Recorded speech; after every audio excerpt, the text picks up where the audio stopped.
Buenos días a todos los internautas, gente que me sigue por acá por el podcast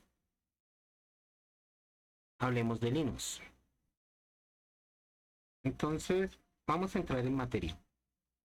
Lo primero que vamos a hablar acerca de que cómo está configurado mi GNU Linux. Algunas personas hacen la partición completa en un solo disco, sin embargo, no es aconsejable. ¿Por qué? Porque tan pronto falla el sistema operativo y tenga que reinstalar o se presente algún problema o dificultad, es probable que se pierdan algunos archivos. Sin embargo, eh, tenemos una opción. Podemos separar el GNU Linux para poder dar una mayor protección. GNU Linux y Unix tienen el mismo sistema. Yo puedo separar las carpetas o los programas o los paquetes en unidades aparte para poder hacer más eficiente el sistema. De tal manera en que si falla alguno, pues solamente se recupere lo que se perdió en esa parte y lo demás continúa intacto sin que le haya pasado nada. Es por eso que nosotros se aconseja separar el sistema operativo y los programas de las otras secciones en las que necesitemos proteger la información. En ese caso estamos hablando de la unidad de archivos y también estamos hablando de la memoria virtual. Perdón. Cuando yo hago la separación, permito, si me falla el sistema operativo, los programas, es mucho más fácil recuperar la información contenida en el sistema operativo y en los programas que recuperar la información de todo el disco duro, de toda la unidad. Eh, por lo menos yo aquí cuando ensamblo computadores hago esa separación. Yo lo separo así, en una unidad de estado sólido de 256 gigas para el sistema operativo y los programas, una de la capacidad que haya disponible en el mercado, la máxima capacidad que haya disponible en el mercado para los archivos de los usuarios, otra para los archivos si el computador Linux va a hacer un servidor web, entonces para los archivos del servidor web y otro para la memoria virtual. Esta separación permite que el sistema operativo trabaje bien. Y es que al yo hacer esta separación, es muy fácil recuperar cualquiera de esos aspectos. En otros sistemas operativos está todo en un solo disco. Y eso es una desventaja porque donde se daña el disco, se pierden los archivos que tú tengas ahí automáticamente. En cambio, si se daña, por ejemplo, una de las unidades, es fácil recuperar la información de esa unidad que se le perdió la información. Bueno, si tenemos la costumbre de hacer backups en los archivos. Si no, también se pierde. Pero tenemos una ventaja. Bien, si yo separo en una unidad de estado sólido de 256 gigas el sistema operativo y los programas, es porque no se necesita mayor espacio para este tipo de sistema. Pero ¿por qué separo la memoria virtual? Porque con ella, generalmente los sistemas operativos que hay, la memoria virtual está en una carpeta que se llama temporal o TMP. Resulta que cuando está todo en un solo disco, incluyendo la memoria virtual va a depender, su espacio va a depender exclusivamente de la cantidad de espacio que me deje los programas, el sistema operativo, los programas y los archivos del usuario. Y eso es una desventaja porque va a llegar el momento en que la memoria virtual no va a encontrar espacio para hacer su trabajo y el equipo se va a volver lento, despacioso y hasta se podría atascar.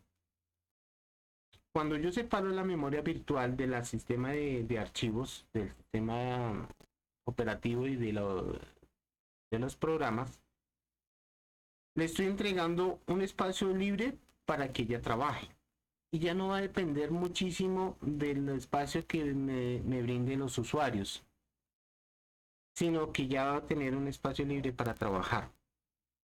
Entonces la memoria virtual puede ser una unidad de almacenamiento de gran tamaño para poder, más adelante voy a explicar, para poder hacer lo que queremos hacer. Otro aspecto está en la memoria,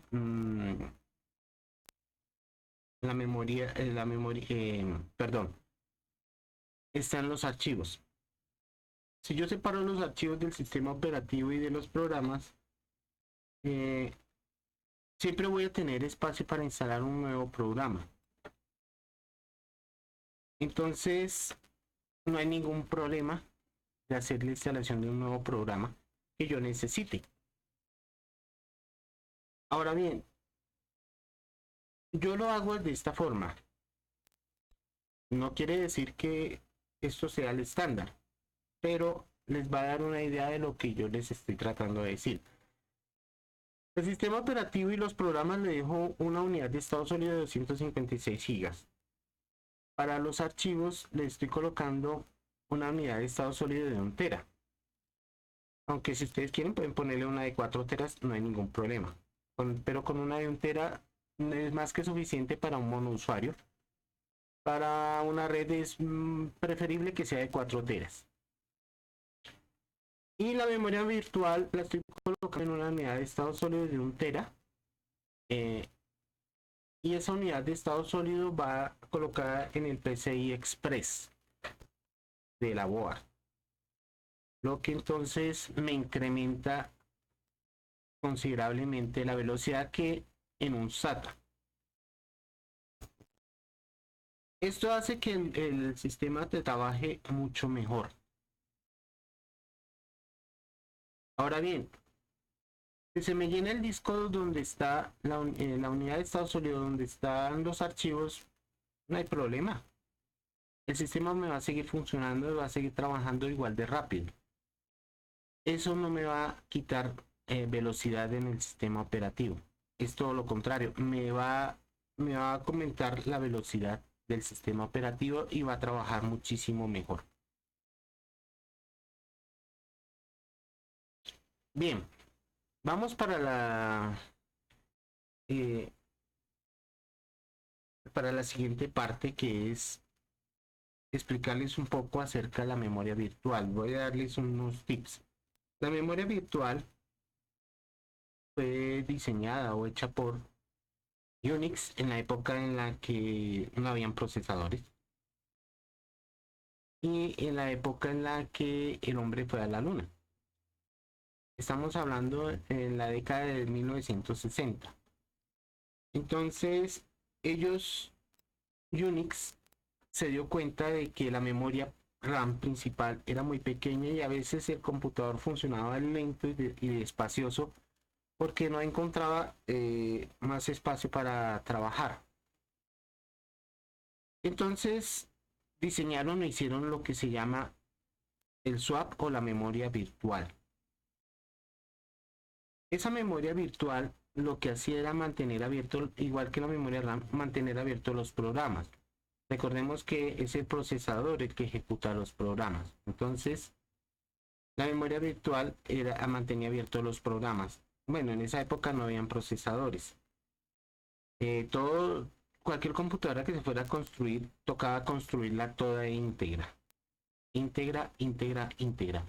Entonces, el procesador, como no existía, pues tocaba construir todo alrededor de ese tema y hacer que funcionara la computadora.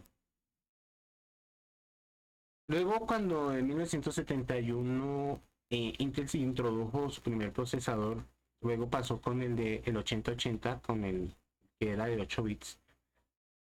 Entonces Unix ya pudo hacer lo mismo, pero ya era mucho más fácil porque ahora yo programaba un procesador para que hiciera, le escribía el programa al procesador para que hiciera esa función. La ventaja de la memoria virtual que Unix pensó era en la unidad de almacenamiento.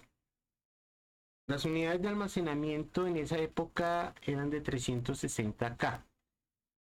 Y la memoria RAM máxima que podías conseguir en el mercado era como de 64 kilobytes. Entonces, obviamente, 360K de unidad de memoria virtual es más que suficiente para trabajar. Y con eso es que trabajaron durante esa época. Luego Intel sacó el 8286 de su familia x86, que era de 16 bits. Luego pasaron de 32. El 286 era de 16 bits, era un procesador de 16 bits netos. Y aparte de los códigos e instrucciones nuevos, habían unos específicos, especiales para la memoria virtual, para hacer y para generar memoria virtual. Como se hacía en una unidad de almacenamiento, no había ningún problema. El procesador podía administrar la memoria virtual sin ningún lío. Entonces, eso hacía que el computador trabajara muchísimo mejor. Cuando tú trabajas con memoria virtual, mejoras el rendimiento del equipo un poquito. No quiero decir que va a mejorar enormemente el rendimiento, pero sí va a mejorar. Al hacer la memoria virtual aparte del sistema operativo, programas y todo lo demás, mejora el rendimiento porque tú no tienes, la memoria virtual ya no va a depender de cuánto espacio me deja el usuario, sino que va a trabajar de forma independiente. Entonces va a trabajar en conjunto con la memoria principal y siempre va a trabajar bien. El objetivo de la memoria virtual es mantener abiertos los programas que se ejecutan en el computador. Hace lo mismo que la memoria RAM, solo que en esta ocasión tenemos varios programas abiertos al mismo tiempo, lo que permite entonces tener una función llamada multitarea. De ahí salió la palabra multitarea. Entonces, en ese aspecto es que ayuda a la memoria virtual. Obviamente, ahorita ya la memoria virtual ya es mayor, cada vez es mayor. La memoria RAM siempre va a estar un poquito supeditada a al espacio que te dé la BIOS del computador. Entonces, y también al tamaño de los chips. Entonces, vamos, eso hace que el computador trabaje mejor, que trabaje más rápido. Otra cosa que vamos a ver, vamos a seguir adelante, vamos a seguir tratando de la memoria virtual en el siguiente podcast. Entonces, por favor, no se pierdan la información. Vamos a seguir hablando de ese tema. Entonces, hasta aquí llega nuestro podcast de hoy. Y no se pierdan el siguiente episodio.